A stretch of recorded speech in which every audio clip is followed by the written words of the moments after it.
Nabawasan raw ang bilang ng mga krimen sa lungsod ng Davao mula na ideklara ang martial law sa Mindanao. Ayon po yan kay Mayor Sara Duterte.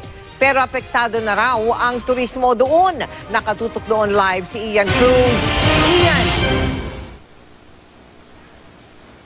Yes, Mel, habang wala pa raw ang general orders mula sa Pangulo kaugnay sa martial law, ay yung mga umiiral na batas at rules of engagement muna raw ang susundin ng mga otoridad sa pagpapatupad ng batas militar. Sa layong ipaunawa sa publiko ang terorismo at ang deklarasyon ng martial law kaugnay ng gulo sa Marawi City, namigay ng pamphlets ang Eastern Mindanao Command sa isang mall dito sa Davao at iba pang matataong lugar.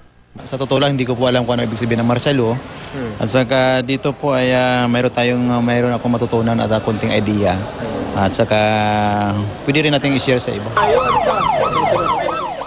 Minsan na nakatikim ng bagsik ng Maute Group ang Davao City nang pasabugan ang Rojas Night Market ng syudad. Kaya naman para sa dagdag na seguridad. Last Friday, the city mayor convened the City Peace and Order Council. And among the resolutions that were passed was the request for additional forces on the ground. Ang anak ng Pangulo at Alkalde ng lungsod, sinabing malaki ang ibinaba ng krimen sa Davao nang maideklara ang martial law.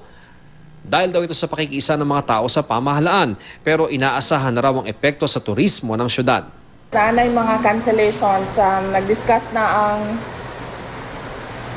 ato ang city tourism o ang ato ang regional tourism offices, and they're planning to overcome the situation.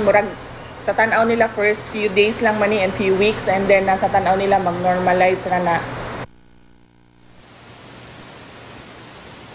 Mel, nung Sabado ay nagtungo ang Pangulo sa Sulu at mula noon ay hindi na siya nakita ng publiko. Pero may impormasyon tayo, Mel, na ngayong araw ay nakipagpulong ang Pangulong Duterte sa ilang mga opisyal ng AFP, kaugnay pa rin ang nangyayaring gulo sa Marawi City at sa pagpapatupad ng martial law. Balik sa iyo, Mel.